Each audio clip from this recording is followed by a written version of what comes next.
Si vous êtes sensible à la psychologie humaine, si vous aimez aussi vous faire peur, restez avec nous pour ce nouveau numéro des Passionnés.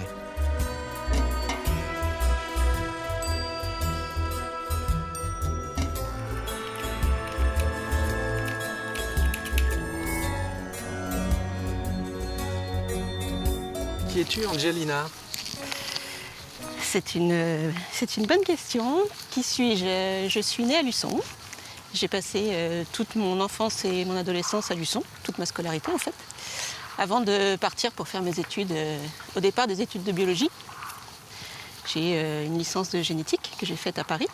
Ensuite, je me suis lancée dans l'informatique et puis je me suis dit informatique, génétique, je me voyais bien dans les experts. Donc j'ai passé le concours de gendarmerie pour tenter de travailler en gendarmerie. Voilà.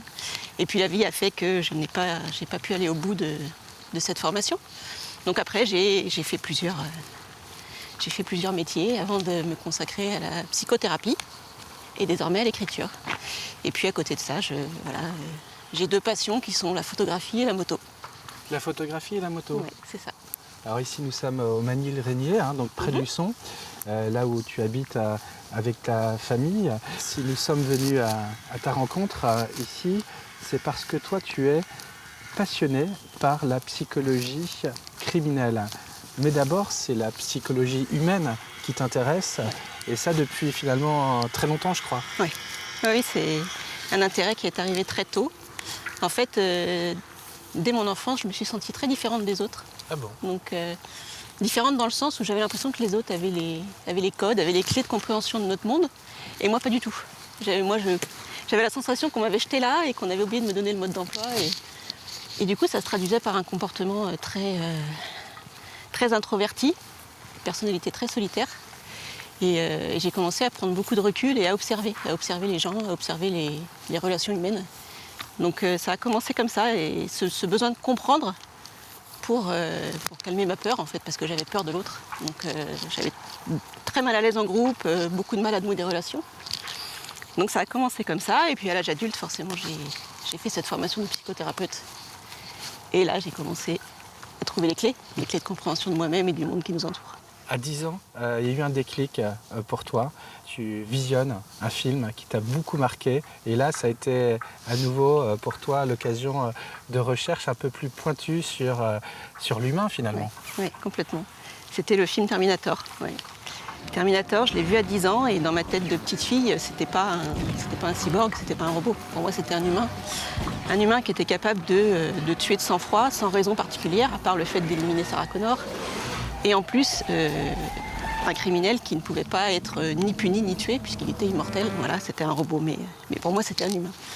Donc il y avait pas de sens dans mon esprit, et ça a créé une angoisse chez moi. Tu avais peur que cela t'arrive, qu'on vienne frapper à ta porte? Ouais, alors ça, c'était la peur que ça arrive, et l'angoisse, c'était plus général. C'était vraiment le fait de me dire il peut exister des hommes criminels impunis, et ça n'avait pas de sens. Et j'ai eu besoin de chercher des réponses. Et pour trouver des réponses à cet âge-là, j'avais la possibilité de regarder d'autres films et de lire des livres. Et c'est de là qu'est né après mon intérêt pour la psychologie criminelle. Angelina, après avoir eu un cabinet médical de psychothérapie, tu t'es lancée en 2017 dans l'écriture de thrillers, à succès d'ailleurs, 7 ouvrages déjà à ton actif. Et là, tu racontes des histoires, et l'idée c'est non seulement peut-être de faire peur à tes lecteurs, mais c'est aussi d'aller plus loin, de sonder finalement le côté sombre de l'âme humaine. C'est complètement ça, oui. Ce genre d'écriture me permet de pousser toujours plus loin mes réflexions sur le phénomène criminel, d'aller chercher dans la psychologie humaine ce qui va pouvoir pousser quelqu'un un jour à passer à l'acte. Et ça peut être, bien sûr, ça peut être des psychotiques ou des psychopathes, mais il y a aussi des personnes comme toi et moi qui un jour, en fonction du contexte et de ce qui se passe, peuvent passer à l'acte. On aurait tous, quelque part en nous, une impulsion de criminel en puissance. Alors, bien sûr, il n'y a pas de certitude, mais moi, je suis intimement convaincue qu'on est tous capables un jour, oui, de passer à l'acte. Par exemple, moi, si c'est toujours cet exemple-là que je prends parce que ça ça me touche beaucoup. Si on s'en prenait à mes enfants ou à mes parents, c'est vraiment les deux. Je pense qu'il y a possibilité, oui, sur le moment. Après, pas avec le recul, mais si sur le moment il se passe quelque chose, oui. Je pense qu'on a tous quelque chose en nous, un déclencheur qui fait qu'on pourrait, je pense, en tout cas. Mais comme je te dis, il n'y a pas de certitude. Et pour le cas des criminels, eux, toi, tu considères qu'ils sont des tueurs nés? La fameuse théorie de Lombroso, non, moi je ne le pense pas. Pour moi, il n'y a pas de criminel né. On le devient. On le devient en fonction de tout ce qu'on traverse dans notre enfance, dans notre adolescence. Et non, on ne naît pas criminel pour moi. Dans ton dernier ouvrage, tu insistes bien sur la difficulté des experts psychiatres à discerner la conscience raisonnée ou de folie du meurtrier. Et là, c'est toujours compliqué pour eux d'émettre un jugement.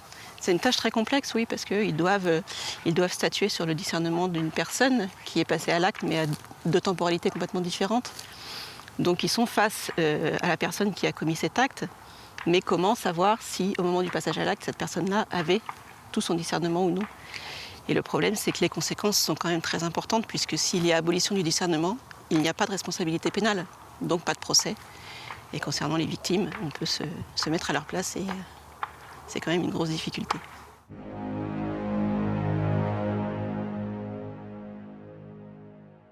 Angelina, quel est le regard de tes proches sur la passion que tu as pour la psychologie criminelle?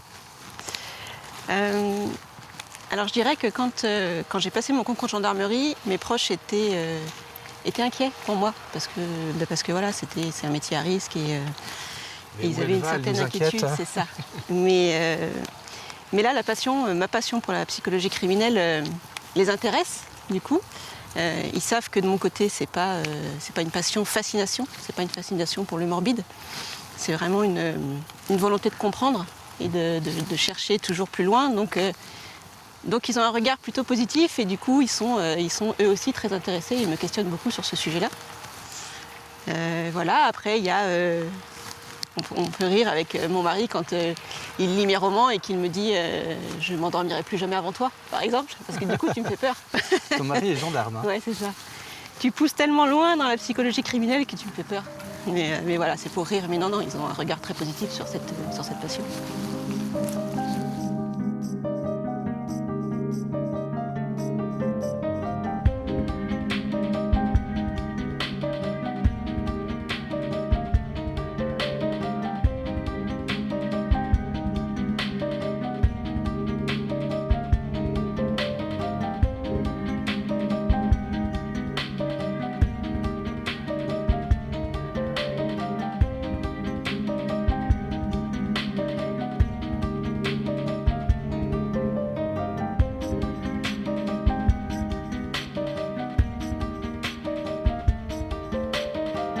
Angelina, toi qui consacres toutes tes journées à l'écriture de tes thrillers, un peu plus loin, hein, ici nous sommes dans le salon, mais tu as un bureau où vraiment tu t'adonnes à l'écriture quotidienne.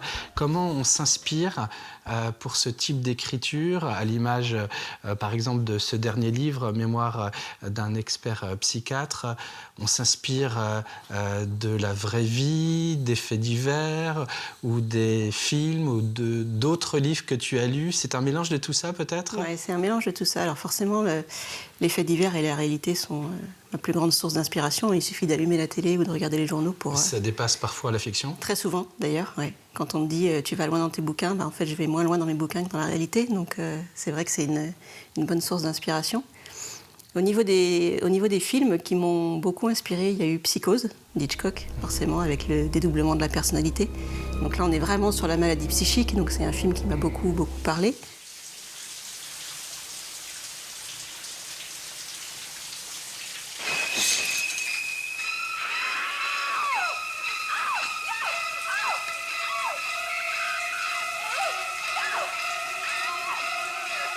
Et puis Le Silence des agneaux, parce que voilà, Clarice Starling, les premiers pas dans la psychocriminologie et ce côté psychiatre très intelligent qui commet des actes abominables. Donc là, c'est les deux films, en fait, après Terminator, qui a créé une angoisse chez moi. C'est vraiment les deux films qui ont calmé mes peurs parce que je me suis dit, finalement, non, on ne peut pas tuer sans raison. Pas comme Terminator, il y a forcément des raisons, même si elles sont inconscientes. Mais il y a des motivations qui sont là, derrière. Et puis, ça m'a donné un intérêt très fort pour en savoir plus, pour comprendre vraiment le processus criminel. Donc, ces 2 films-là, oui, m'ont beaucoup servi.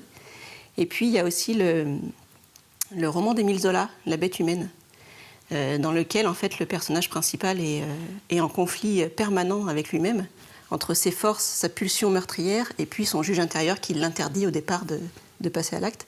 Donc il y a tout ce processus psychologique dans le bouquin qui m'a beaucoup parlé. Et voilà, donc je m'inspire de tout ça, de tout ce que j'ai pu lire, voir, et puis je rentre en contact avec des personnes comme là, un expert psychiatre, forcément, pour avoir des informations. Je lis beaucoup de rapports d'expertise, etc. Donc voilà, je m'inspire de tout ça. Ça te permet peut-être aussi de mieux les comprendre, ces criminels?